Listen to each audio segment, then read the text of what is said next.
The boot hit Esther Okoye's ribs hard enough to wake her but not hard enough to break anything. She gasped and opened her eyes to a security guard standing over her on the Boston Public Library steps. "You can't sleep here." Esther pushed herself up from the cardboard. Her hands were shaking from cold or fear or both. "I'm sorry. Move along." The guard turned away like she'd already disappeared. A woman jogged past in expensive gear. Her eyes slid right over Esther's face. Through her. Like looking at air. 6 months ago Esther had saved a woman's life.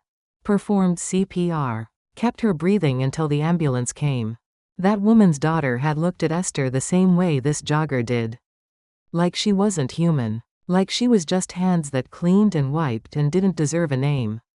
Esther Okoye. Registered nurse. 12 years at Lagos General Hospital. That's who she was. Who she still was under the dirty coat and unwashed hair. Now she couldn't even save herself. Listen. Before I tell you the rest I need you to do something. Hit subscribe right now. Because I need to know if anyone's listening. I need to know if you see me. If you see any of us who became invisible. And comment what city you're watching from. I want to know how far this story travels. I want to know if it matters. Now let me show you how a person disappears.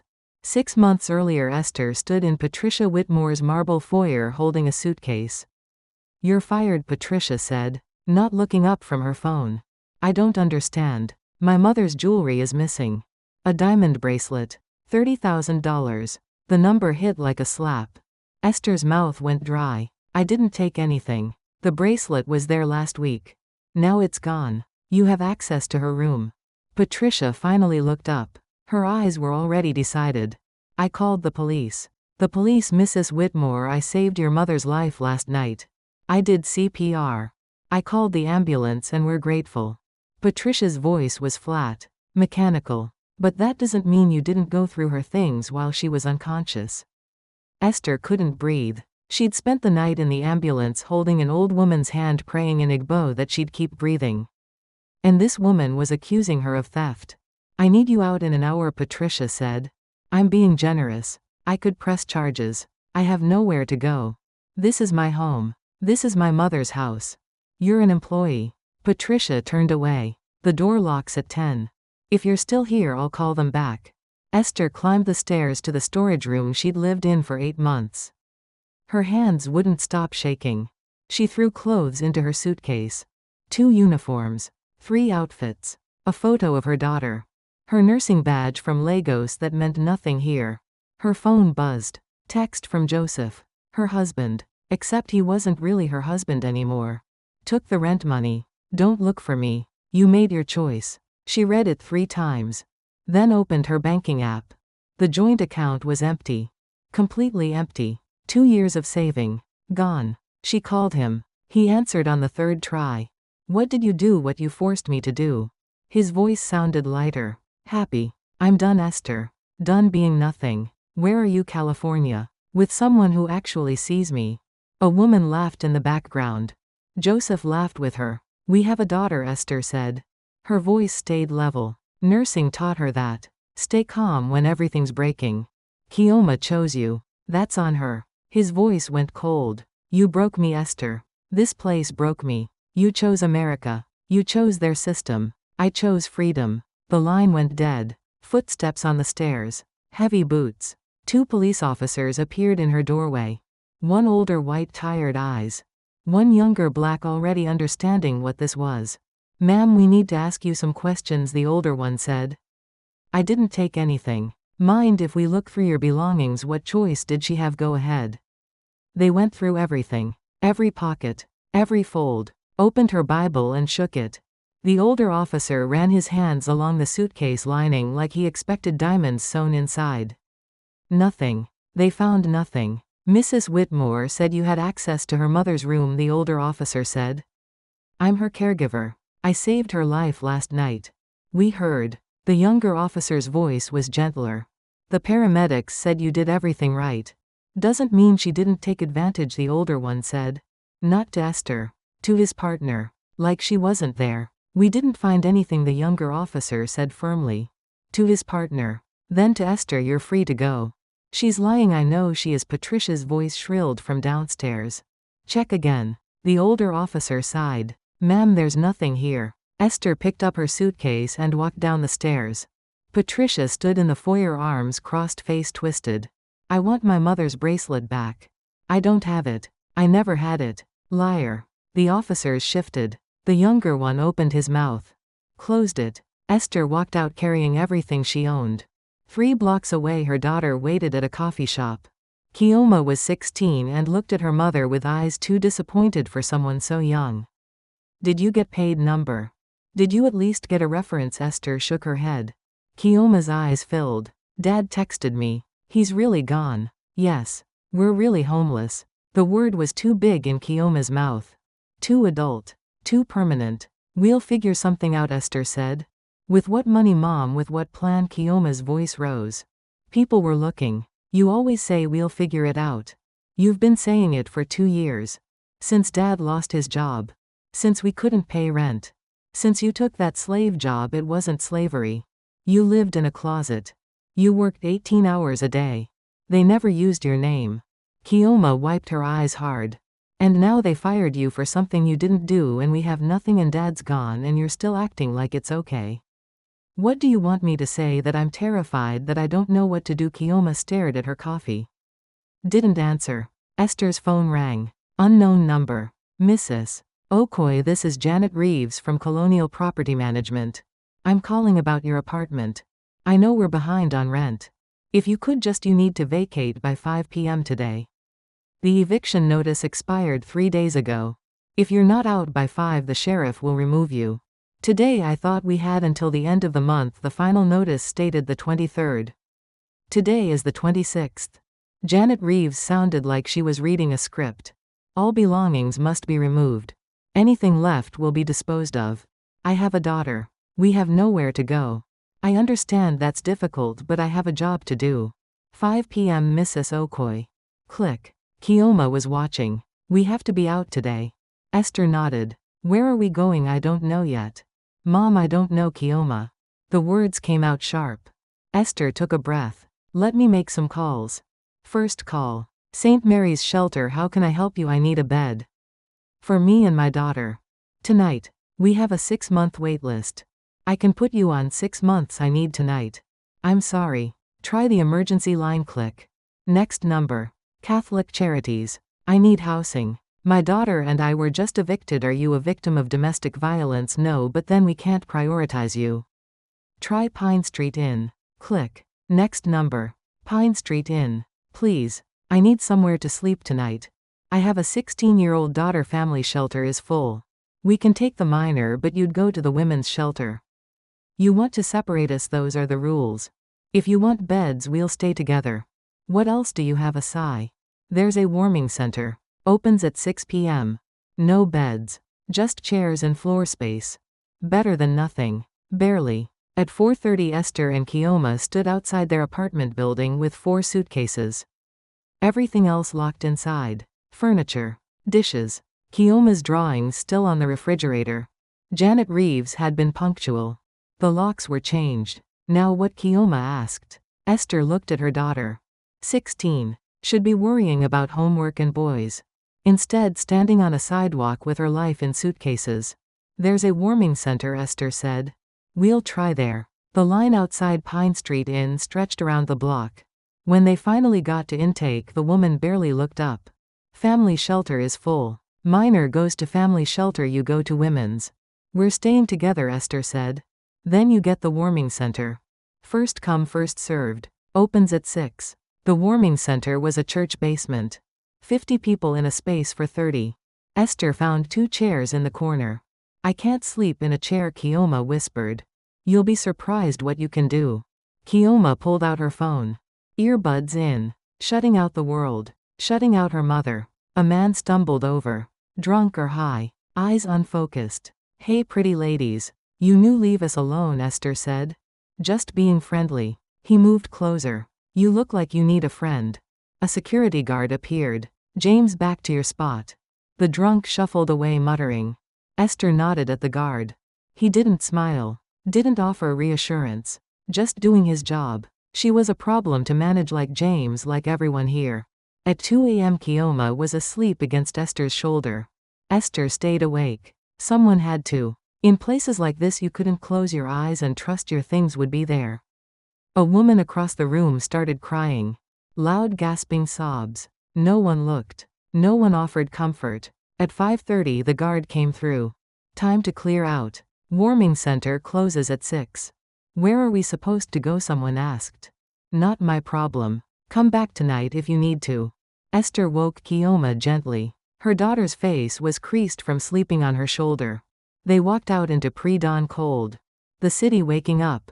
Delivery trucks. Workers. Normal people living normal lives walking past Esther and Kioma like they were ghosts. I'm hungry, Kioma said. Esther checked her wallet. $17. That's what was left. They found a McDonald's. 2 breakfast sandwiches. 2 small coffees. The cashier looked at them with something that might have been pity or disgust. They sat in the corner booth. Trying to stay warm. Trying to figure out what came next. 3 hours later the manager approached. Young guy. Name tag said Derek. You two need to order something or clear the table. Esther started to stand. Kioma grabbed her arm. We ordered. 2 hours ago. Derek shifted his weight. Look, I don't make the rules, right? You just follow them. Kioma stood fast. Her chair scraped loud. Everyone turned. Even when the rules are shit. Kioma. Esther reached for her. No, Mom. No. Kioma was shaking. We paid. We sat down. We're not criminals. Derek held up his hands. I didn't say you didn't have to. Kioma grabbed her suitcase. We know what you think. We smell. We look wrong. We don't belong. She walked out. The door slammed. 40 people staring. Esther picked up her suitcase. I'm sorry. Derek looked away. Yeah, me too. But not sorry enough to let them stay. Outside Kioma was crying. Big sobs that shook her whole body. I can't do this, Mom. Esther put her arms around her daughter. Yes, you can. We both can. For how long are we going to live like this? Esther didn't answer. Just held her daughter on a sidewalk while people walked past them. Around them. Through them. Invisible. That night back at the warming center Esther's phone buzzed. Unknown number. She almost didn't answer.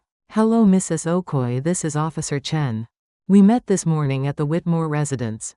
The younger cop. The black one. Yes, I wanted to let you know. We found the bracelet. Esther's heart stopped. What it was in Mrs. Whitmore's bathroom. Had fallen behind the sink. The cleaning crew found it this afternoon. The world tilted. So you didn't take anything. I know. I knew this morning. His voice was quiet. Careful. Mrs. Whitmore asked me not to call you. Said it didn't matter since you were already gone. But I thought you should know. Why are you telling me this? Silence. Then because you deserve to know you were right. For whatever that's worth. Can you tell her? Can you make her? She knows. She doesn't care. He paused. I'm sorry. I see this all the time. People like you accused of things you didn't do. And by the time the truth comes out it's too late. The damage is done. What am I supposed to do with this? I don't know. But you didn't do anything wrong. I wanted you to know that. The line went dead. Esther sat in the chair at the warming center. Her daughter asleep against her shoulder. The truth in her hand like a weapon she couldn't use. She'd been right. She'd been innocent. And it didn't matter. She was still here. Still homeless. Still invisible. The truth couldn't save her. The system that had broken her didn't care about truth. It cared about who had power and who didn't. Who got believed and who got discarded. Patricia Whitmore had her mansion and her mother and her certainty that she'd done the right thing. Esther had a chair in a church basement and a daughter who was learning that the world didn't care about innocence. That's how it starts. Not with one big disaster. With 1,000 small cruelties. With people who can destroy your life and never lose a moment's sleep. With a system that has no safety net for people like her. And the worst part, how easy it had been. How quickly a person could fall through every crack. How simple it was to become invisible. But Esther hadn't learned yet who would see her. Who would treat her like a human when she had nothing left. That lesson was still coming. The truth sat in Esther's chest like a stone. She'd been innocent. Patricia Whitmore knew it now. And it changed nothing. Morning came too fast. 6 a.m. guards clearing the warming center again. Kioma moved slow. Too slow. Mom, I don't feel good. Esther touched her daughter's forehead. Hot. Burning. How long have you had a fever? I don't know. A couple days. A couple days. Why didn't you tell me? Kioma pulled away. What were you going to do about it? Fair point. Esther checked her wallet. $12 left. She'd spent $5 yesterday on food. We're going to urgent care. With what money? We'll figure it out. That phrase again. The one Kioma hated. But what else could Esther say? The walk to the urgent care clinic took 30 minutes. Kioma coughed the whole way. Deep rattling coughs that made people on the sidewalk step away from them. Like poverty was contagious. The waiting room smelled like sanitizer in desperation. Esther approached the reception desk. The woman behind the glass looked up without smiling. Do you have insurance number? But my daughter has a fever. She needs to see a doctor. The visit is $185. Labs are extra. We need payment up front. I don't have that. Can I make payments? We require full payment before treatment. The receptionist's voice was rehearsed. Mechanical. There's a free clinic on Blue Hill Avenue. They take walk-ins on Thursdays. Today is Monday. She has a fever of 103. I'm sorry. That's our policy. Kioma coughed again. Hard enough that she doubled over. The people in the waiting room shifted away. Please, Esther said. She's 16. She's sick. There's an emergency room at Boston Medical Center. They can't turn you away. And then what? I get a bill for $3,000 I can't pay. The receptionist looked past Esther. Next patient, please. Esther turned. A woman was walking into the clinic. Elderly. White. Someone was holding her arm, guiding her. Patricia Whitmore. Their eyes met. Patricia's face went blank. Then pink. Then she looked away fast. Oh my God, Patricia said to her mother. Loud enough for Esther to hear. Let's go to the other waiting area. It's less crowded. Her mother, Mrs. Whitmore, the woman Esther had saved, looked confused. But there's no one. Mother, please. Mrs. Whitmore's eyes found Esther. Recognition flickered. You're the woman who. Mother, we need to go. Patricia pulled her toward the hallway. But the old woman stopped. Pulled her arm free. You saved my life, Mrs. Whitmore said to Esther. Yes. Patricia said. You stole from me. The waiting room went quiet. Everyone listening now. I didn't, Esther said. Her voice was steady. The police found the bracelet. Behind your bathroom sink. Patricia's face went red. Mother, that's not. We should go. Is that true? Mrs. Whitmore turned to her daughter. Did they find it? Patricia didn't answer. Patricia. Did they find my bracelet? Yes, but that doesn't mean so. You fired her for nothing. The old woman's voice got sharp. Strong. You fired the woman who saved my life because you accused her of stealing something she didn't steal. I was protecting you. You were protecting yourself. Mrs. Whitmore looked at Esther. At her daughter, shivering. At the suitcases by the door. Understanding dawned. You're homeless. It wasn't a question. Esther didn't answer. Didn't need to. Patricia, give her money. What? Mother, I'm not. You destroyed this woman's life over a bracelet you'd lost. Give her money. Now. I don't carry cash. You have a checkbook. Write her a check.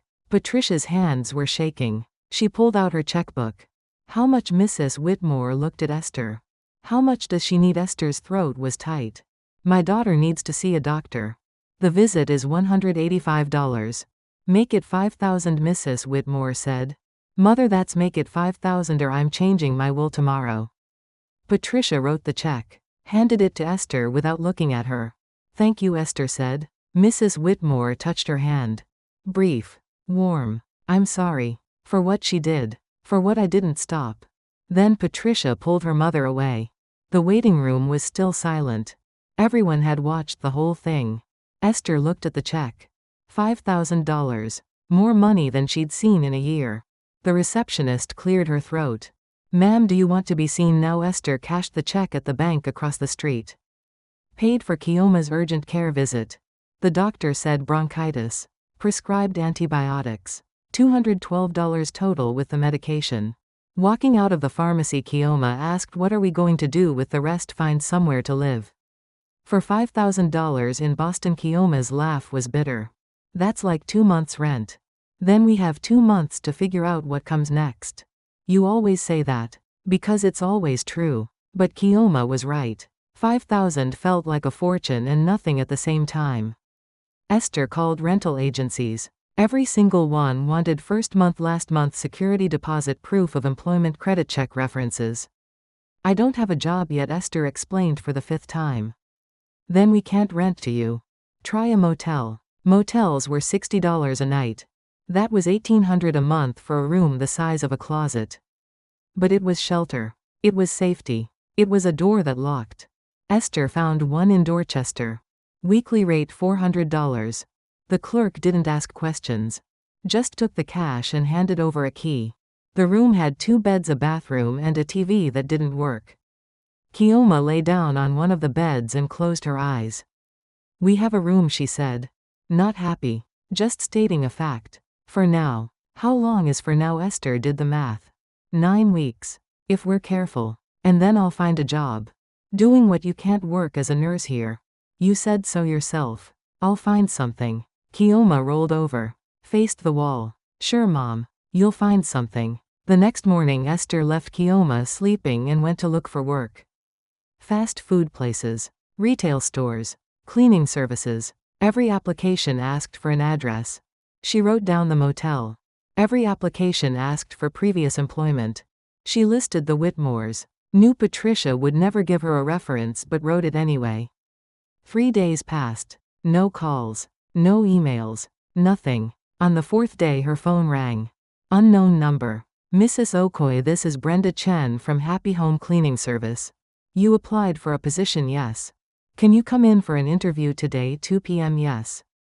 Absolutely. Thank you. The cleaning service was in Roxbury. Esther took 2 buses to get there. Arrived 15 minutes early. The waiting area had plastic chairs and outdated magazines. Brenda Chen was 50-something. Chinese American. Looked tired. So you worked as a caregiver, yes. And before that I was a registered nurse in Nigeria. Nigeria. Brenda wrote something down. You have a work permit, I have a green card. Good. The job is 40 hours a week. $15 an hour. You clean houses, offices, whatever needs cleaning. You work alone mostly. You have a car number. Brenda frowned. That's a problem. We need people who can drive to sites. I can take public transportation. Some sites aren't on the T routes. And you'd need to carry supplies. Esther's hope was deflating. I can figure it out. I'm a hard worker. I'm reliable. I'm sure you are. Brenda looked at the application. Your last employer. Can I call for a reference? She won't give me one. Why not? Esther hesitated. She accused me of theft. The police proved I was innocent. But she still fired me. Brenda's expression didn't change. So you were fired? Yes, but I can't hire someone who was fired from their last job. Insurance purposes. I'm sorry. Please. I have a daughter. I need this job. I understand. But I have rules I have to follow. Brenda stood. Interview over. Good luck, Mrs. Okoye. Outside, Esther sat on the curb. Her hands were shaking. She'd been so close. So close to something normal. To a paycheck. To a future that made sense. Her phone rang again. Mrs. Okoye, this is Sharon Davis from the Department of Children and Families. Esther's blood went cold. Yes, I'm calling about your daughter Kioma Okoye. We received a report from her school that she's been absent for 5 days and is possibly experiencing housing instability. She's been sick. Bronchitis. I have a doctor's note. That's good to hear. I still need to do a home visit. To ensure Kioma's living situation is safe and appropriate. We're fine. I'm sure you are. But it's procedure. Can I come by tomorrow, say 10 a.m.? We're staying at a motel. Temporarily. Just until I find permanent housing. Silence on the line. Then which motel? The Star Motel. In Dorchester. More silence. Mrs. Okoye, that's not an appropriate living situation for a minor. Motels are considered unstable housing. It's temporary. I'm looking for an apartment. I understand. But until you have stable housing, I need to assess whether Kioma is safe. Tomorrow at 10. If you're not there, I'll have to take further action. The line went dead. Esther sat on the curb outside the cleaning service and put her head in her hands. Every door closing. Every system failing. And now they wanted to take her daughter. She took the bus back to the motel. Kioma was awake watching TV. The antibiotics were working. Her fever was down. Did you get the job? Kioma asked. No. Why not? Because I was fired from my last job. Kioma turned back to the TV. Of course. Social services called. That got Kioma's attention. What your school reported you? They're coming tomorrow to check on you. Are they going to take me away? Number. How do you know? Because I won't let them. Kioma's laugh was sharp. Right. Like you didn't let us become homeless. Like you didn't let Dad leave. Like you didn't let Patricia fire you. She stood up. You don't get to decide, Mom. None of this is up to you. It never was. Where are you going out? Kioma. The door slammed. Esther sat on the bed in the motel room and tried to breathe. Tried to think. Tried to figure out how to keep her daughter and find a job and get an apartment with no references and no car and no future that made sense. Her phone buzzed. Text from Kioma. I'm fine. Leave me alone. At least she was alive. At least she was talking. That was something. Esther spent the evening cleaning the motel room, making it look as good as possible for the social worker. She bought groceries, put them in the mini fridge, laid out Kioma's school books like she'd been studying, created evidence of a normal life. Kioma came back at 9 p.m. Wouldn't say where she'd been. Social services is coming tomorrow at 10, Esther said. You need to be here. I know. And you need to tell them everything is fine. Kioma looked at her. Is everything fine? Number. But we need them to think it is. So you want me to lie? I want you to survive. Esther's voice broke. Please, Kioma. I'm trying. I know I keep failing. I know I'm not enough. But I'm trying. Kioma's face softened. Just a little. I'll be here. Sharon Davis arrived at 10 a.m. exactly. She was black 40-something, carrying a tablet and wearing an expression that suggested she'd seen everything and believed nothing.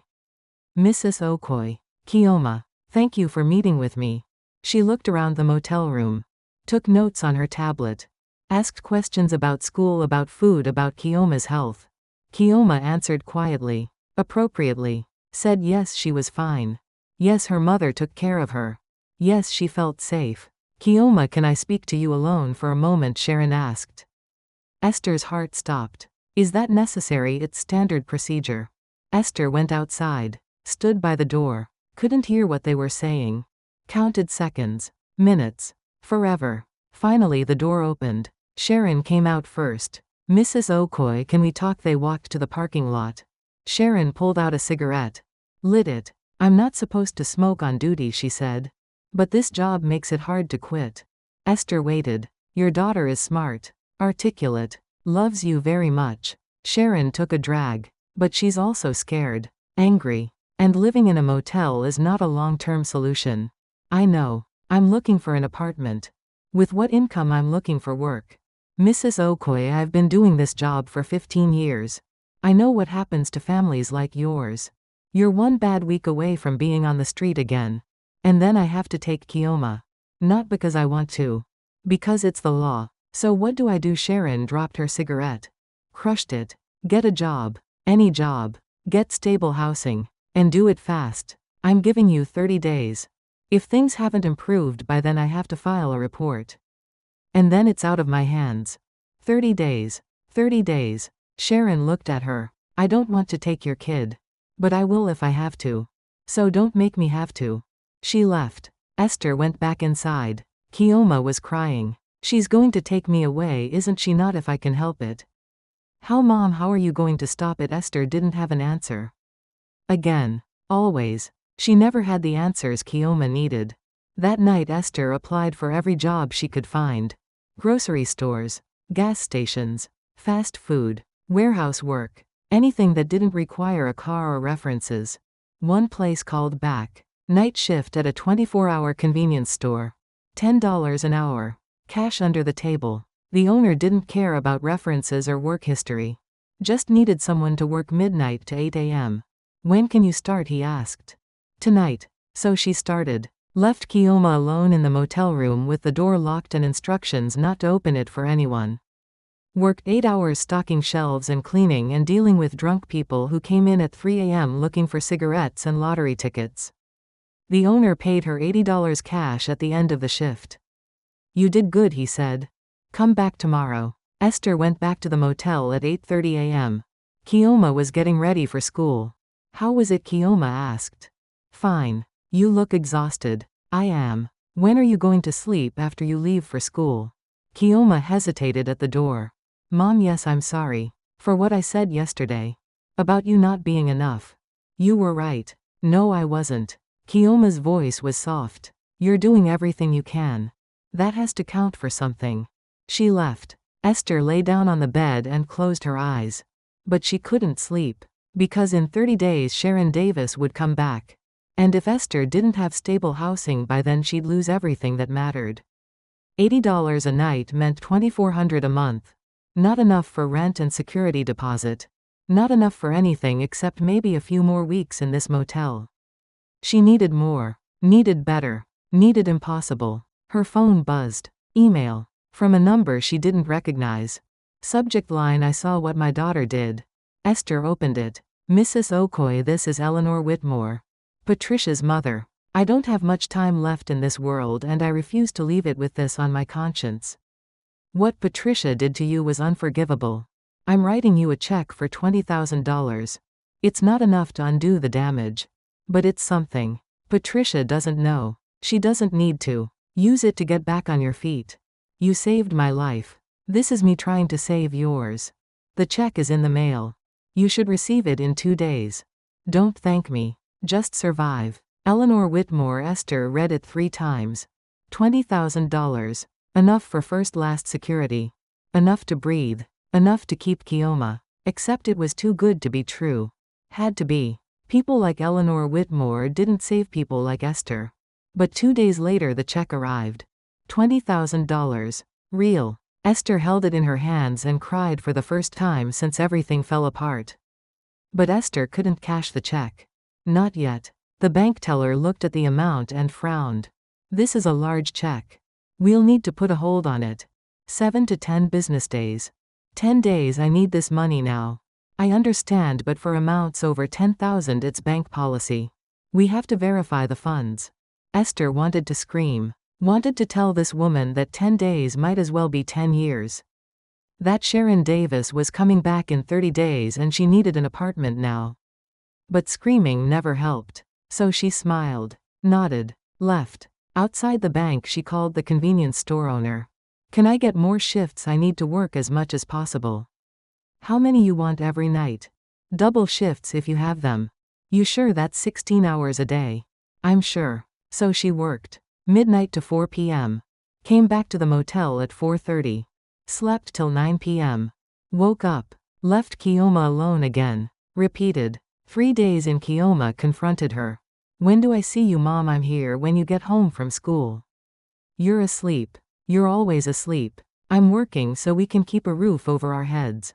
This isn't a roof. It's a motel room. Kioma's voice went sharp. And you're never here. I'm always alone. What do you want me to do? Kioma, not work. We'll be on the street in 2 weeks if I don't work. I want you to be my mother. Not a ghost who sleeps in the same room as me. I'm doing the best I can.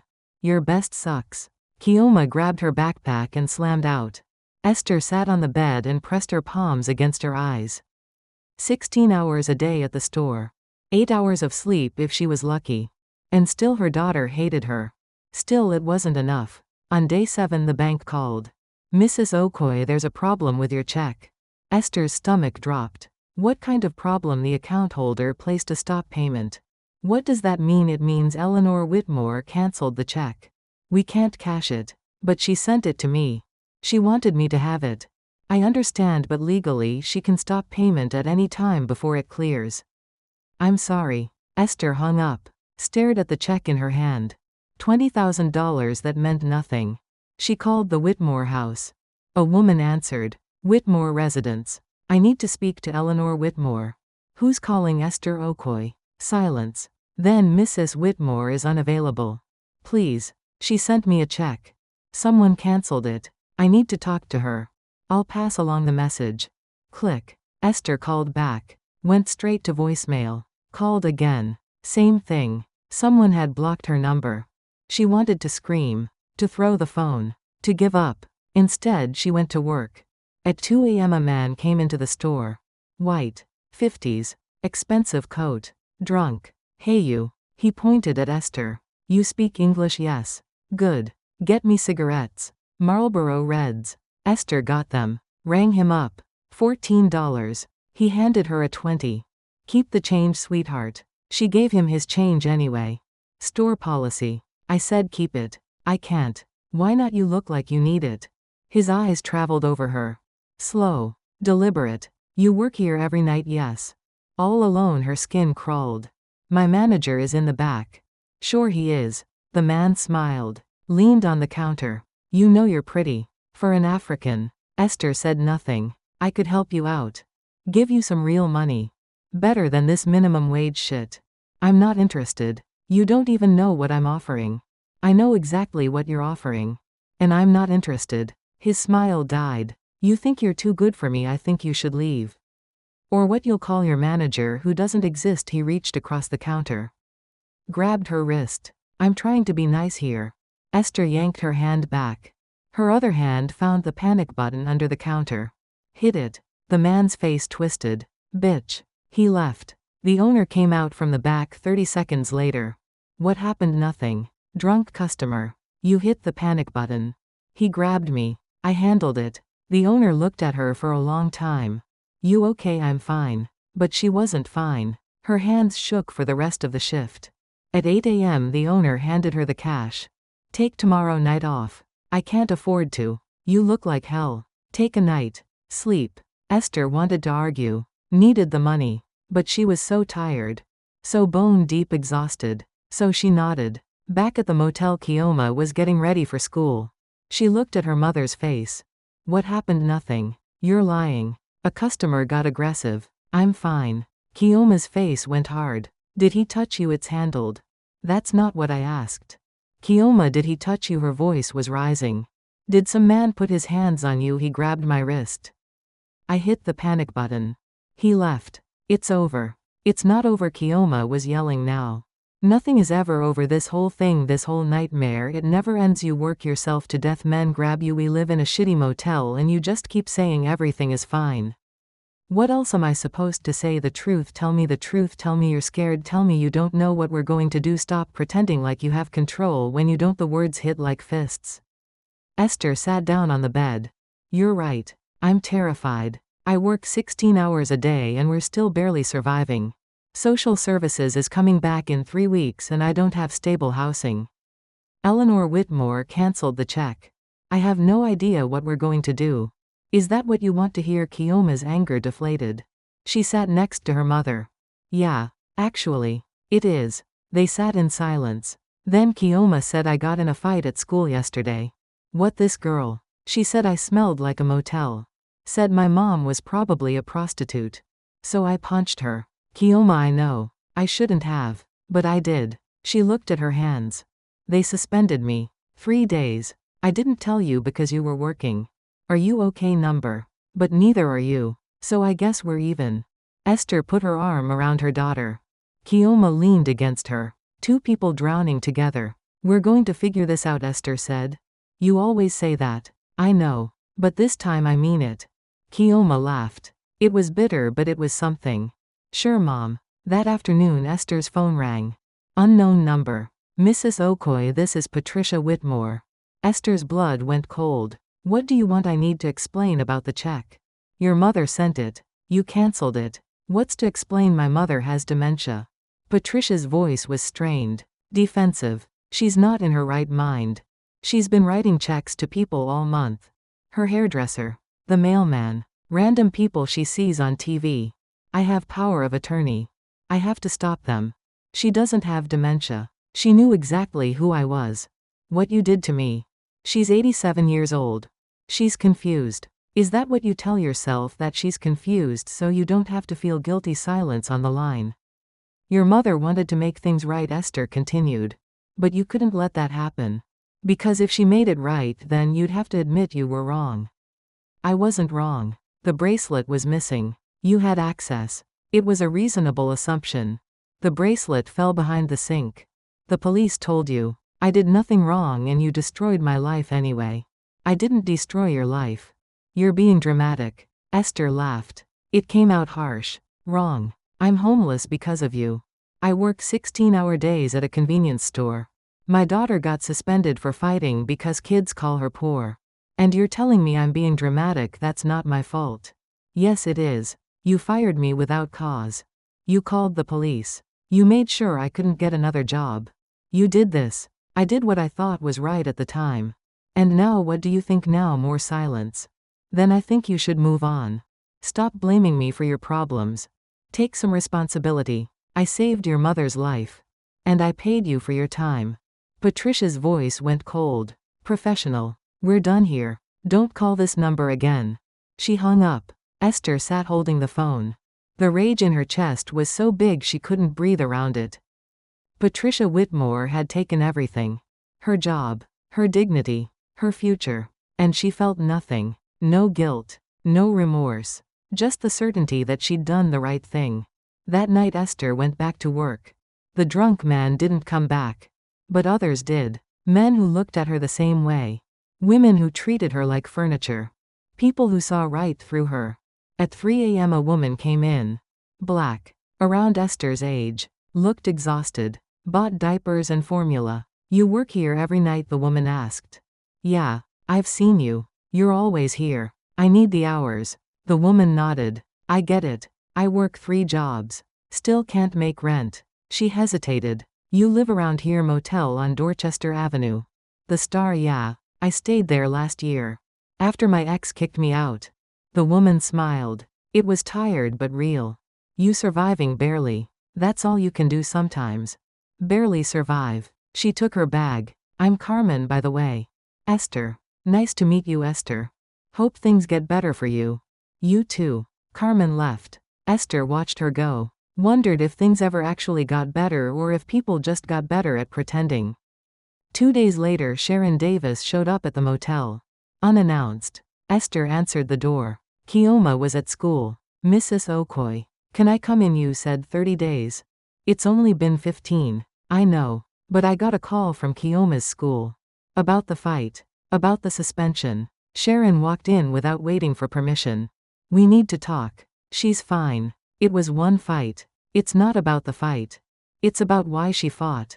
Sharon sat down. The school counselor says Kioma's been showing signs of distress. Falling asleep in class. Grades dropping. Hygiene issues. She's been sick. She had bronchitis. That was 2 weeks ago. This is ongoing. Sharon pulled out her tablet. The counselor also says Kioma told her she's alone most nights. That you work 16-hour shifts. I have to work. How else am I supposed to pay for this room? You're not supposed to leave a 16-year-old alone overnight. That's neglect. I'm not neglecting her. I'm trying to keep a roof over her head. Mrs. Okoye, I understand your situation is difficult. But my job is to protect Kioma. And right now she's not being protected. What do you want me to do? Quit my job? Then we'll be on the street. I want you to find stable housing. Get a job with normal hours. Provide a safe environment for your daughter. With what money you want me to pull an apartment out of thin air? Sharon's face softened. Just a fraction. No. I want you to accept help. There are programs. Transitional housing. Support services for single mothers. I've called everyone. They all have waitlists. Not all of them. Sharon handed her a card. This is a woman who runs a transitional housing program. Specifically for immigrant women. She's tough. But she helps people. Call her. Tell her I sent you. Esther took the card. And if I don't, then in 2 weeks I come back. And if things haven't improved, I have to file a report.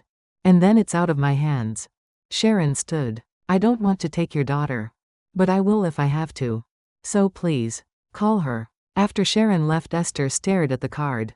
Maria Santos. Esperanza House. A phone number. She called. A woman answered. Accent. Spanish. Esperanza House. My name is Esther Okoye. Sharon Davis from DCF told me to call you. Sharon. Yes. She said you might. What's your situation? I'm homeless. Living in a motel with my 16-year-old daughter. I have a job, but it's not enough for rent. DCF is threatening to take my daughter if I don't get stable housing. Where are you from? Nigeria. How long in the States? 8 years. Status green card. Kid's father gone. Maria was quiet for a moment. We have a waiting list. But Sharon doesn't send people unless it's urgent. Can you come in tomorrow 10 a.m.? Yes. Thank you. Thank you so much. Don't thank me yet. You haven't seen the place. Esperanza House was in Roxbury. A converted church. Paint peeling. Windows that didn't quite close. But it was standing. Maria Santos was 60. Short. Round. Eyes that missed nothing. You're late. I'm sorry. The bus. I don't care about the bus. I care about whether you can show up when you say you will. Maria walked toward the building. Come on. Inside smelled like cooking and cleaning products and too many people in too small a space. Maria led her through a common room where women sat with children. Upstairs that creaked. To a small room with 2 beds and a window. This would be yours. You and your daughter. Shared bathroom down the hall. Shared kitchen downstairs. Curfew is 11 p.m. No men allowed. No drugs. No alcohol. Weekly house meetings. You break the rules, you're out. How much is rent? $300 a month. Includes utilities. You have to work or be in school. And you have to attend group counseling once a week. $300. Esther could manage $300. When can I move in? Not so fast. I need to see if you're a good fit. Maria sat on one of the beds. Why are you homeless? I was fired from my job. My husband left. We got evicted. Why were you fired? My employer accused me of theft. The police proved I didn't do it. But she fired me anyway. Why did she accuse you? Esther hesitated. Then told the truth. Because I'm black. Because I'm an immigrant. Because it was easier to blame me than admit she lost her own jewelry. Maria nodded. And your husband, he couldn't handle being in America. Being unemployed. Being invisible. So he left. Did he hit you twice? Did you report it? Number. Why not? Because I was scared it would affect my immigration status. Because I thought I deserved it. Because I thought I could fix him. You can't fix men, Maria said. Only they can fix themselves. And most of them don't want to. She stood. You can move in Saturday. But understand something. This isn't a hotel. This is a community. You help cook. You help clean. You show up for meetings. You support the other women. And they support you. That's how this works. I understand. Good. Bring your daughter Saturday morning. 9 a.m. Don't be late. Esther left Esperanza House and called Kioma. We're moving Saturday. Moving where? Transitional housing. It's not perfect. But it's ours. For how long? 6 months. Maybe longer if we need it. Kioma was quiet. Then okay. Okay, yeah. Okay. Her voice sounded lighter. It's better than the motel, right? Anything's better than the motel. That night at work the drunk man came back. He walked in at 2 a.m. Looked at Esther. Smiled. Miss me? No. That's not very friendly. He walked to the counter. Leaned on it. I've been thinking about you. I'm calling the police. For what? I'm just shopping. He grabbed a bag of chips. See, shopping. Esther reached for the phone. He grabbed her wrist. Hard. I wouldn't do that. The door chimed. Someone else walked in. A man. Big. Construction vest. He looked at the drunk man holding Esther's wrist. You got a problem here? The drunk man let go. No problem. Just talking. Doesn't look like talking. The construction worker moved closer. Looks like you're bothering her. Mind your own business. This is my business. I come here every night. She's always respectful. Always kind. And you're grabbing her. So yeah. It's my business now. The drunk man looked between them. Then walked out. Muttering curses. The construction worker turned to Esther. You okay? Yes. Thank you. He been bothering you before once. You want me to call the cops? Number. He's gone. It's fine. If he comes back you call. Okay. The man pulled out his wallet. I'm Marcus. I work the night shift on the tunnel project. I'm in here every night at 2:30 for coffee. If you need anything you tell me. Thank you, Marcus. Don't mention it. He bought his coffee. Left. Esther stood behind the counter and realized her hands weren't shaking. For the first time in weeks someone had seen her. Had helped without being asked. Had treated her like she mattered. Marcus. A construction worker she'd never met. He saw her as human. The drunk man never came back. But Marcus did. Every night at 2:30.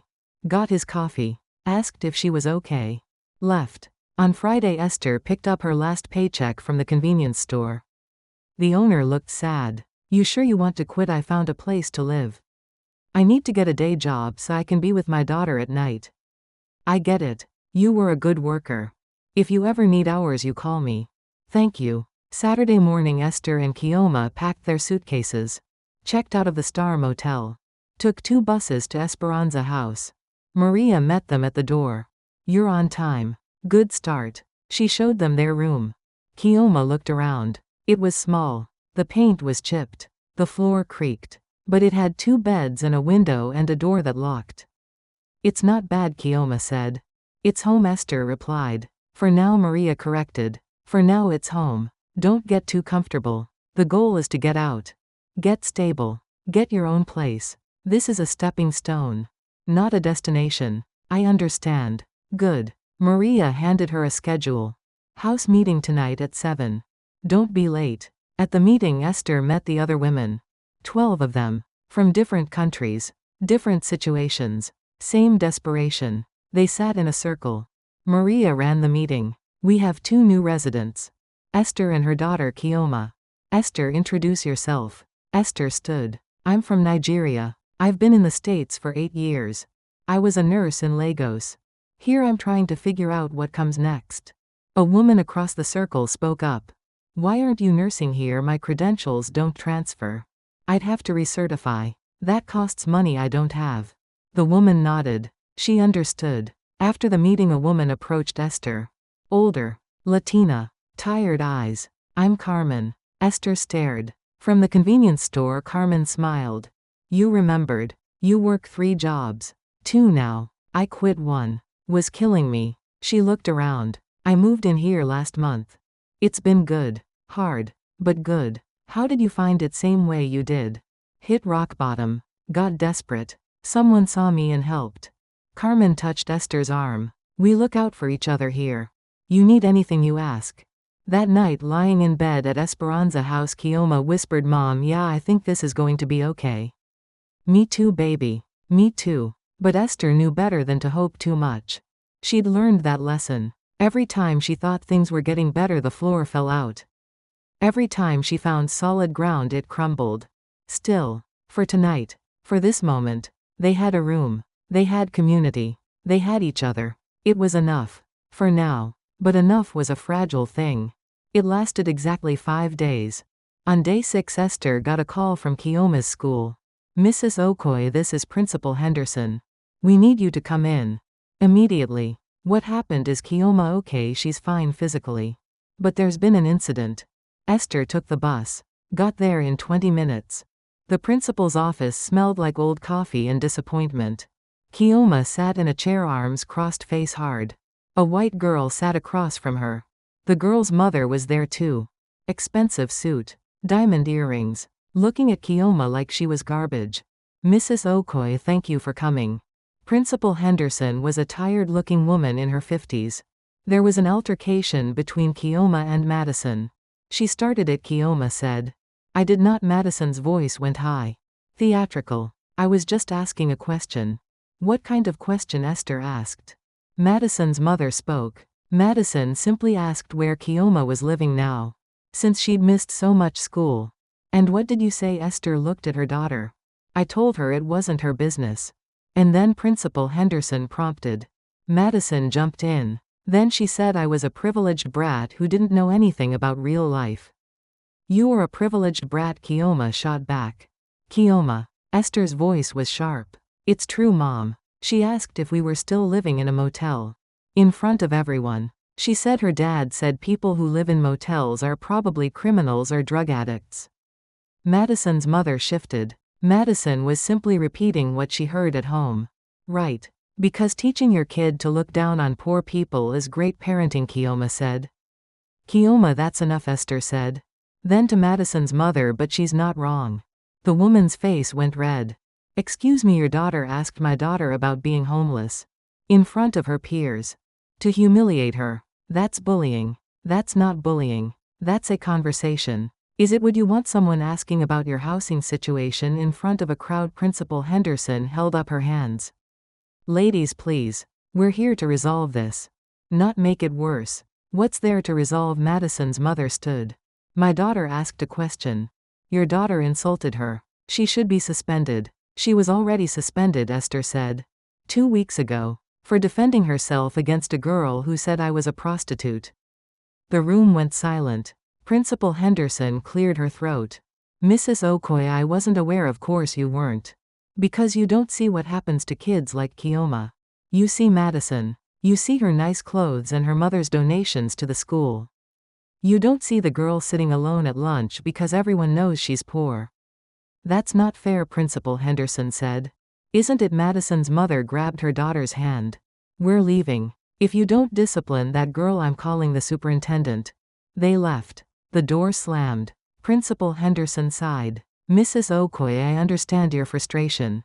But Kioma can't keep lashing out. What should she do? Smile while they mock her? She should come to us. To the counselor. To me. We can help. Can you? Esther looked at her. Can you stop kids from being cruel? Can you make them see my daughter as human instead of as that homeless girl number? But I can give Kioma tools to cope. She shouldn't have to cope. She should be allowed to be 16. I agree. But that's not the reality we live in. Esther stood. Come on, Kioma. We're going. In the hallway, Kioma asked, am I in trouble with me number? With the school, probably. I'm sorry, Mom. Don't be sorry. Be smarter. They want you to blow up. To prove they're right about you.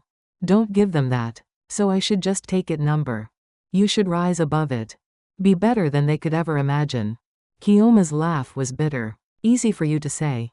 Is it? You think it's easy watching my daughter suffer because of choices I made? I didn't mean. I know what you meant. Esther stopped walking. I'm doing everything I can. But I need you to fight too. Not with your fists. With your brain. With your future. Show them they're wrong. Kioma nodded. Didn't look convinced. But she nodded. That night at Esperanza House, Carmen found Esther in the kitchen. You look like hell. Thanks. School problems. Kioma got in another fight. Verbal this time. But still. Carmen poured 2 cups of coffee. Handed one to Esther. Kids are cruel. Especially to other kids who remind them how fragile everything is. She's defending herself. I know. But at some point you gotta teach her to defend smarter. Not harder. That's what I told her. Good. Then you're doing your job. Carmen sat down. You find work yet? I've applied to 50 places. No callbacks. What kind of work? Anything. Retail. Food service. Cleaning. I'm not picky. You were a nurse, right, in Nigeria? Doesn't count here. Why not? Different licensing. Different standards. I'd have to recertify. Take classes. Pass exams. That costs thousands of dollars. You thought about going back to school with what time, what money? Carmen shrugged. Just asking. There are programs sometimes. For immigrants. For women coming out of homelessness. I'll look into it. But Esther didn't believe it. Programs always had requirements she couldn't meet. Or waitlists years long. Or funding that dried up before she could apply. 2 days later, Maria called a house meeting.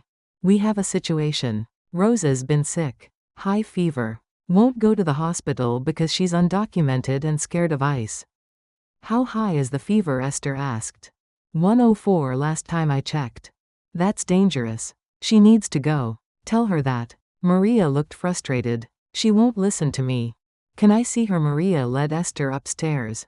Rosa's room smelled like sweat and sickness. The woman was in bed shaking under 3 blankets. Esther touched her forehead. Burning up. Checked her pulse. Too fast. Rosa, I need you to tell me your symptoms. No hospital, Rosa whispered. They'll call immigration. They won't. HIPAA laws protect you. They can't report you. You don't know that. I do. I was a nurse. And I'm telling you, if you don't get treatment you could die. Rosa's eyes filled with tears. I have kids. In Guatemala. I send money. If I get deported they starve. Esther understood. The impossible math of survival. The choice between your health and your children's future. Okay. Then let me examine you. Tell me when it started. For the next hour Esther became a nurse again.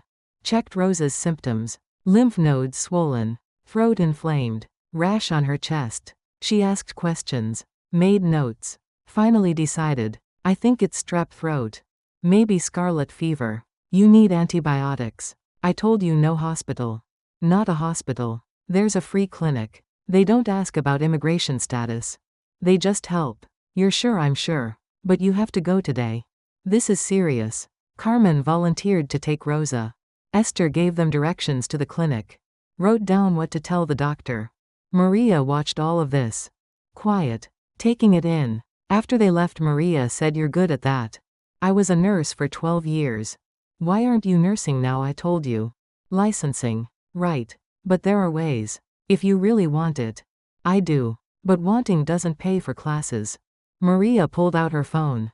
Scrolled. There's a program. Through Boston Medical Center. They help foreign-trained nurses recertify.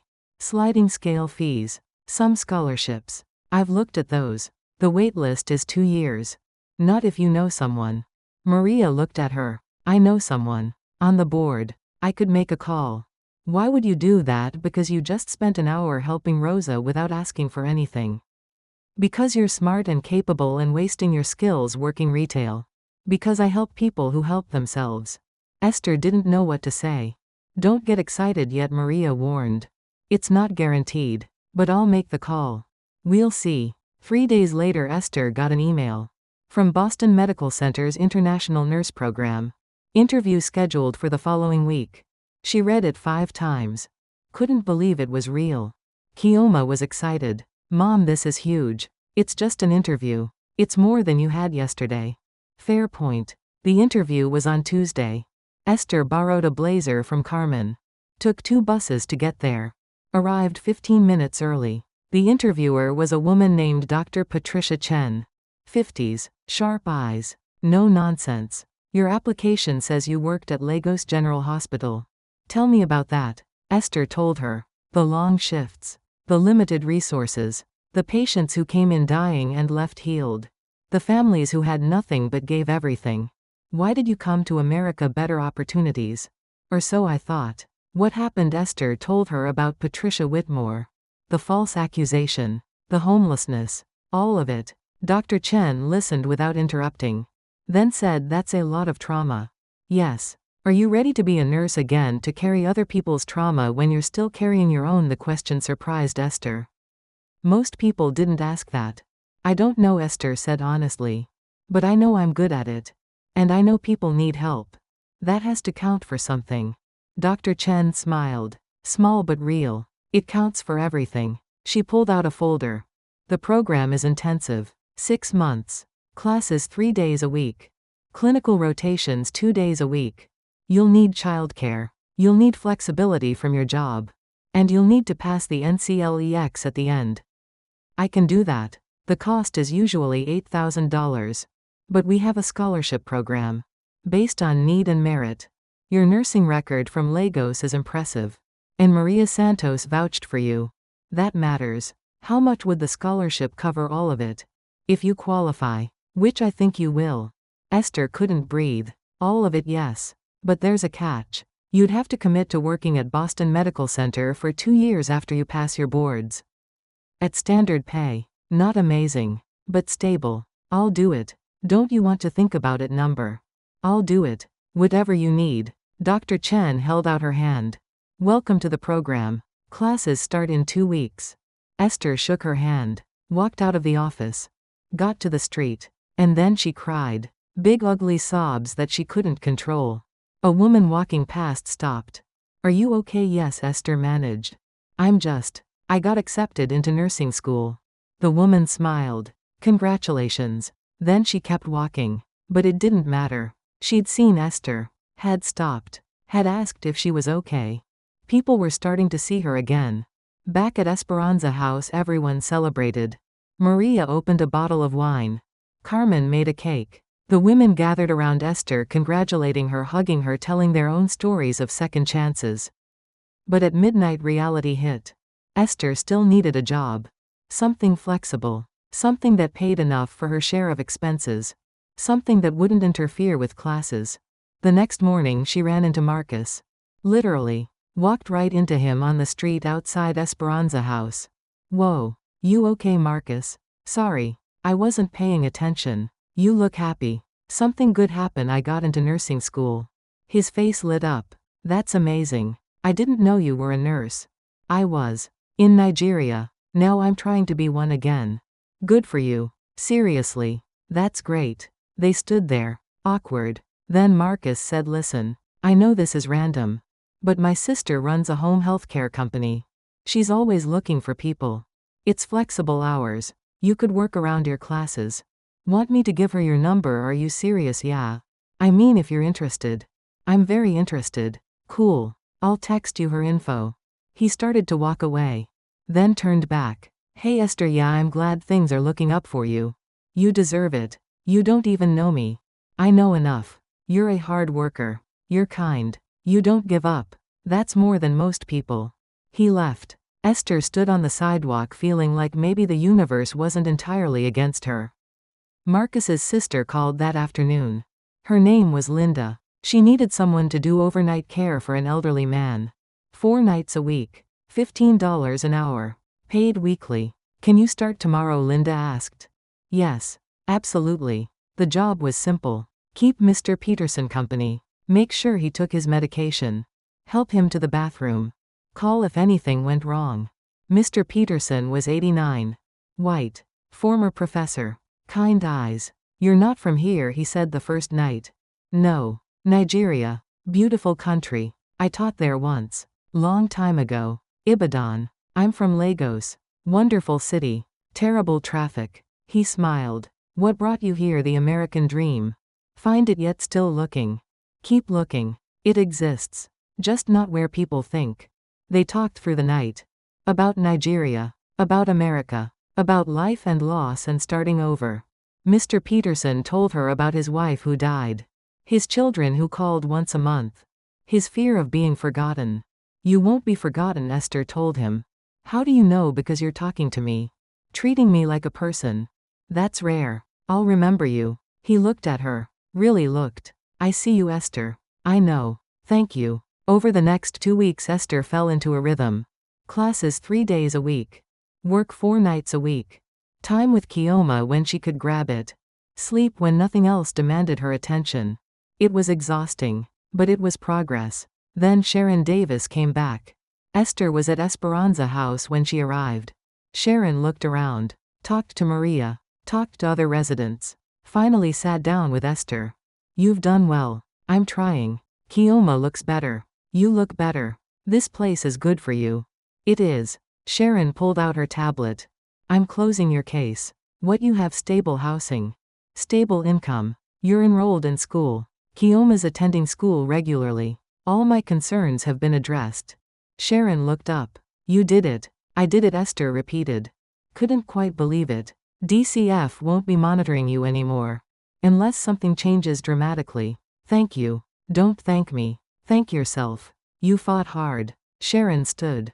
Good luck, Mrs. Okoye. I hope I never see you again. Same to you. After Sharon left, Esther sat in her room and let it sink in. DCF was gone. The threat was gone. Kioma was safe. For the first time in months, Esther let herself believe that maybe, just maybe, things were actually getting better. But then Kioma came home from school crying. They're saying Dad died. Esther's world tilted. What someone from California called the school. Said Joseph Okoye died in a car accident. They needed to verify I was his daughter. When 3 days ago, Esther called the number. Talked to a woman from the Los Angeles County Coroner's Office. Yes, Joseph Okoye. Yes, car accident. Yes, he'd listed Kioma as next of kin. Was he alone? Esther asked. No. There was a passenger. A woman. She died too. The woman he'd left them for. Both of them gone. Esther hung up. Looked at Kioma. Are you okay? I don't know, Kioma said. He left us. He took all our money. He said horrible things. But he was still my dad. I know. Am I supposed to feel sad? You're supposed to feel whatever you feel. There's no right way to grieve someone who hurt you. Kioma cried. Esther held her. And she realized that even Joseph's death didn't hurt as much as his abandonment had. He'd already been gone. This just made it permanent. 2 weeks later a lawyer called. Joseph had left a life insurance policy. $50,000. Kioma was the beneficiary. $50,000. The irony wasn't lost on Esther. In death Joseph had given them more than he'd ever given them alive. What do we do with it? Kioma asked. We save it. For your college. For your future. What about your future? I'm already in school. I have work. I'm okay. No, Mom. Half is yours. He left us both. This money, it's ours. They split it. 25,000 each. Esther put hers in savings. For emergencies. For the unknown. For whatever came next. Because she'd learned. Good things didn't last. Neither did bad things. Everything was temporary. The key was surviving until the next change came. And for now she was surviving. She was more than surviving. She was building something. Slowly. Carefully. But building. And people were starting to see her again. Not as homeless. Not as desperate. But as human. As Esther. That was enough. But enough was still fragile. 3 weeks into nursing school, Esther got called into Dr. Chen's office. Your clinical evaluations are excellent. Top of your class. Thank you. But you missed 2 classes last week. That's a problem. Esther's stomach dropped. Mr. Peterson had a fall. I had to stay with him until his son arrived. It took 12 hours. I understand. But attendance is mandatory. You miss more than 4 classes, you're out of the program. That's not fair. I was working. Taking care of someone. Life isn't fair, Mrs. Okoye. You of all people know that. Dr. Chen's voice wasn't cruel. Just honest. You need to figure out childcare and work that doesn't interfere with classes. Or you need to withdraw. I can't withdraw. Then figure it out. Esther left the office shaking. Called Linda. I need to reduce my hours.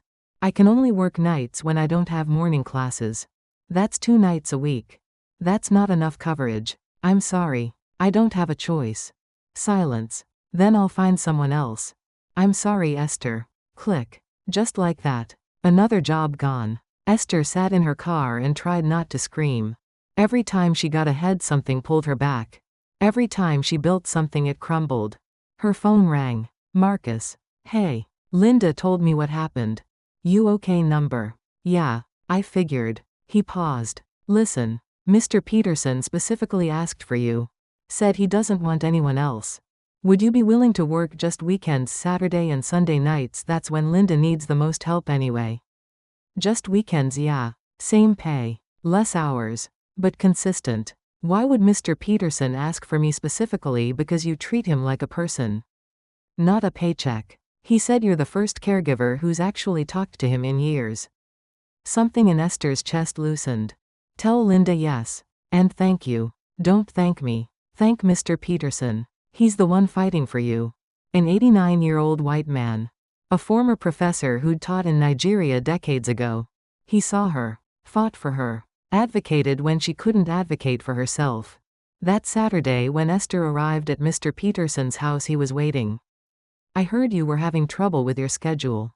You didn't have to do that. Ask for me specifically. Yes, I did. Good help is hard to find. And you're not just good help.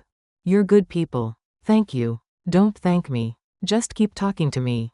I'm old and lonely and invisible. Just like you were. We see each other. That's worth fighting for. They talked through the night. About Esther's classes. About Kioma's progress in school. About Mr. Peterson's son who called once a month out of obligation, not love. My son sees me as a burden, Mr. Peterson said. Something to manage. Not a person. I understand that feeling. I know you do. That's why I asked for you. Because you understand what it means to be invisible.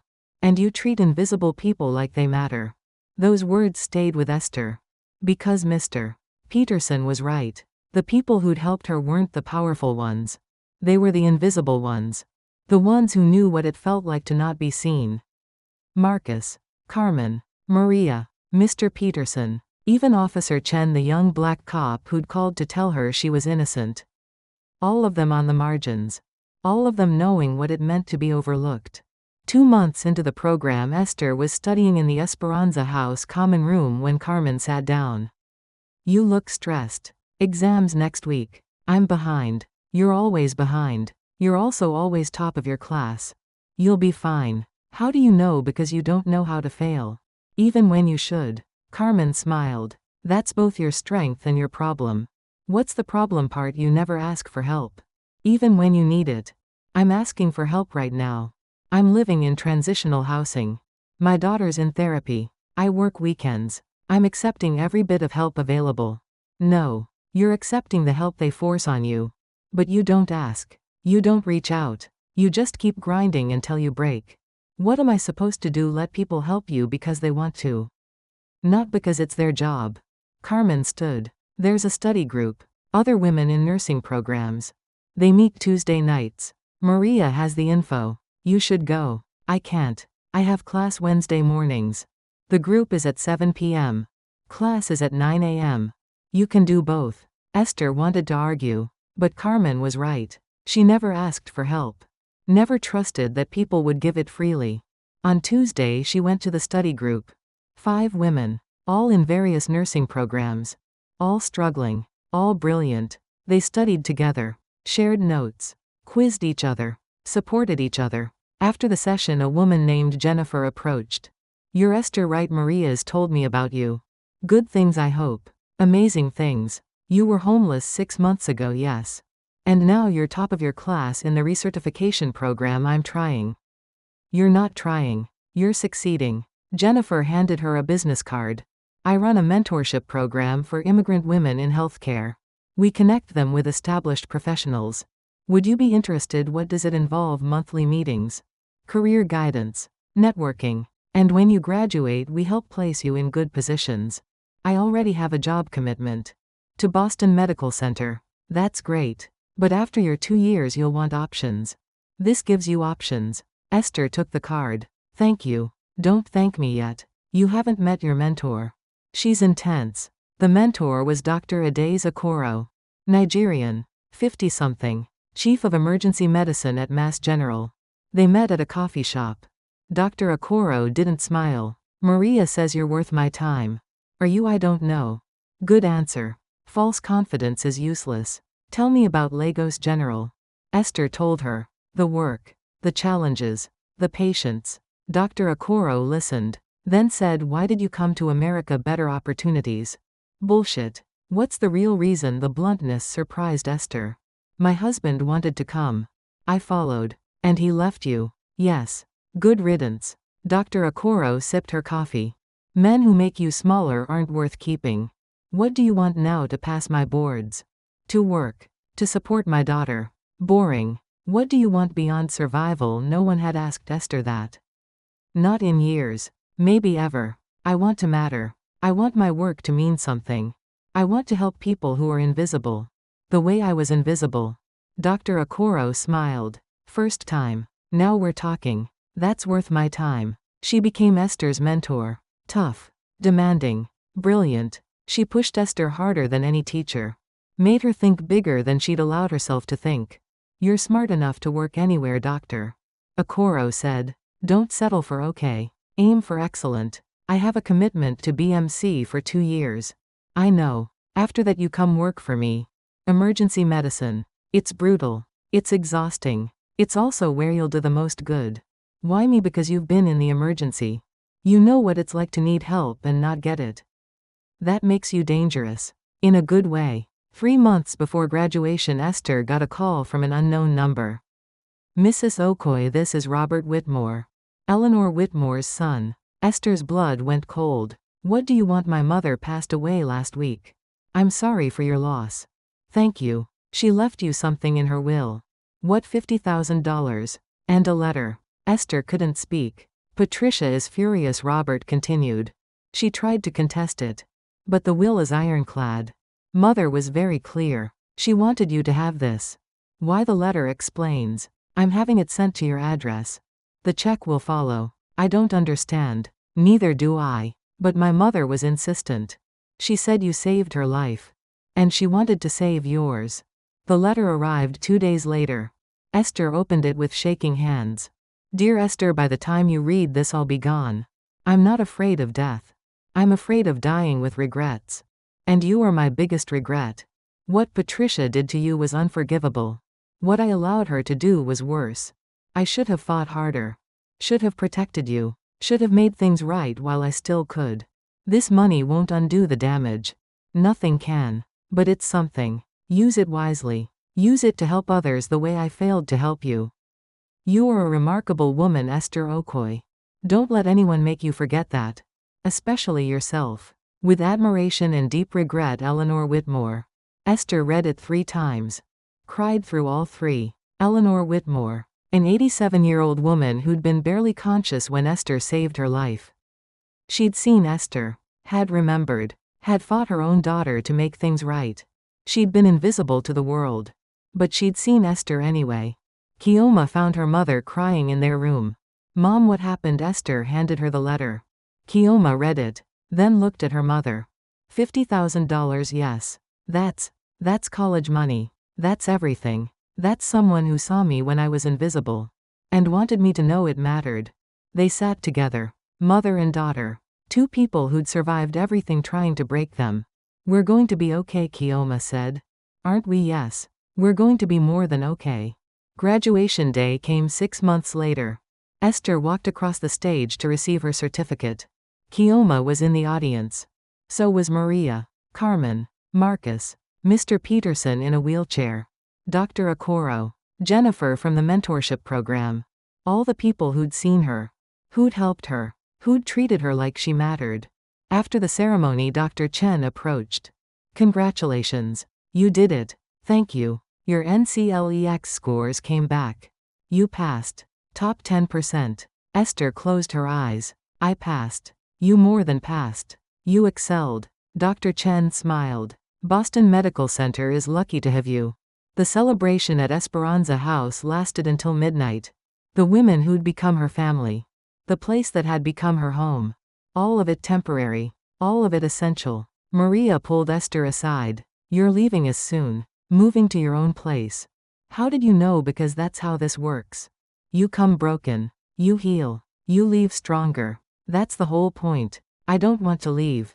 "Yes, you do. You just don't want to leave them." Maria gestured at the women laughing in the common room. "But you'll take them with you. In here." She touched Esther's chest. "That's how it works." 2 weeks later, Esther and Kioma moved into a 2-bedroom apartment in Dorchester. Small. Affordable. Theirs. Kioma stood in the living room and smiled. "We have a home." "Yes. We do. A real one. That's ours. That's ours." That night, Esther's first shift as a nurse at Boston Medical Center Emergency Department, a woman came in. Homeless. Dirty. Scared. The triage nurse wrinkled her nose. Probably just looking for a warm place to sleep. Esther stepped forward. "I'll take her." She led the woman to an exam room. Got her a blanket. A cup of water. Sat down at eye level. "Hi. I'm Esther. I'm a nurse. What's your name?" The woman looked surprised. Like she hadn't expected to be asked. "Teresa." "Nice to meet you, Teresa. What brings you in tonight?" "I've been coughing for 3 weeks. Can't shake it." "Okay. Let's take a look." And Teresa, "Yes, I see you. You're safe here." The woman's eyes filled with tears. "Thank you." Esther treated her. Diagnosed pneumonia. Got her antibiotics. Connected her with social services. Did everything she'd wished someone had done for her when she'd been invisible. At the end of the shift, Dr. Okoro found her. "I heard about your patient.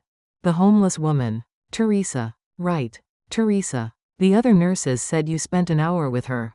She needed help. They all need help. But you gave her dignity. That's different." Dr. Okoro looked at her. "You're going to be excellent at this. You know why? Why? Because you remember what it's like to be invisible. And you refuse to let anyone else feel that way." Esther went home at 8 a.m. Kioma was getting ready for school. "How was your first shift?" "Hard." "Good. Right. You look happy." "I am. I helped someone. Someone who reminded me of who I used to be.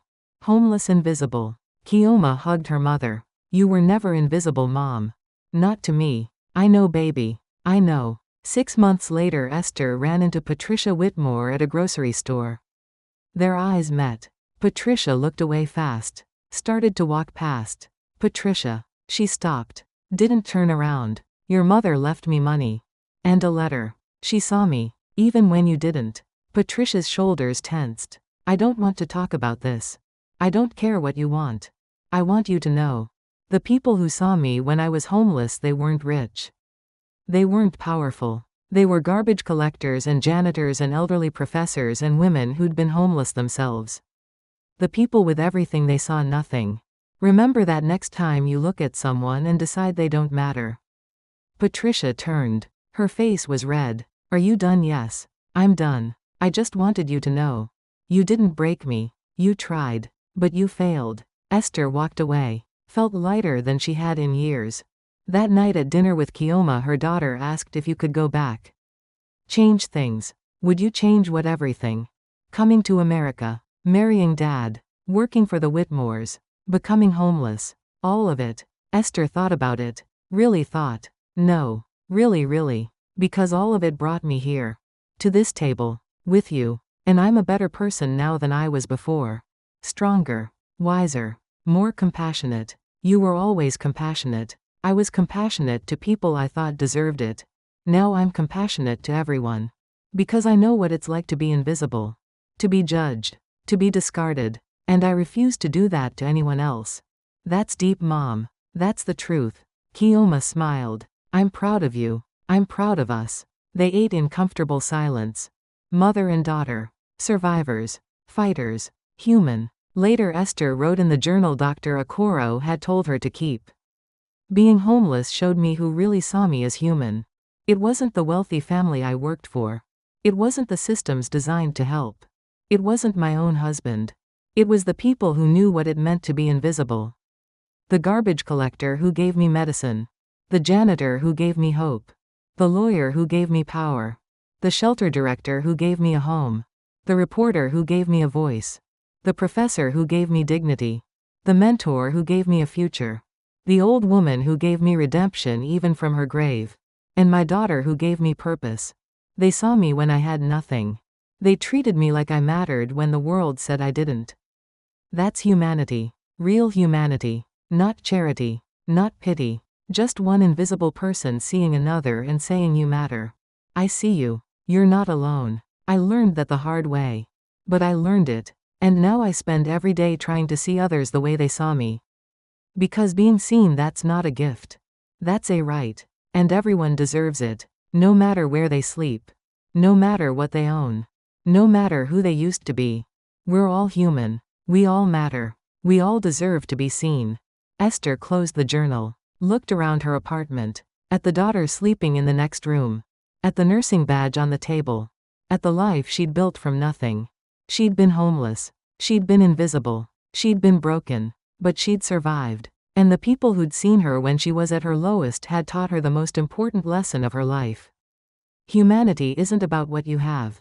It's about what you see in others when they have nothing. It's about recognizing that every person, no matter how invisible, no matter how broken, no matter how lost, deserves to be seen as human. Esther had been seen. And now she spent every day seeing others. That was her purpose. That was her mission. That was her proof that even in the darkest moments humanity exists. You just have to know where to look. And where to look is down. At the invisible. At the forgotten. At the people everyone else walks past. Because they're not invisible. They're just unseen. And there's a difference. Esther Okoi had learned that difference. Had lived it. Had survived it. And now she was teaching it to everyone she met. Being homeless had shown her who really saw her as human. And those people had saved her life in ways that money never could. They'd given her something more valuable than shelter or food or even hope. They'd given her the certainty that she mattered. That she was worth seeing. That she was human. And that certainty that couldn't be taken away. Not by poverty. Not by systems. Not by people who looked right through her. Because once you've been truly seen by someone who had no reason to see you except basic human decency, you can never be invisible again. Esther Okoi was no longer invisible. She was a nurse. A mother. A survivor. A witness to the truth that humanity exists in the most unexpected places, waiting to be recognized by those brave enough to look.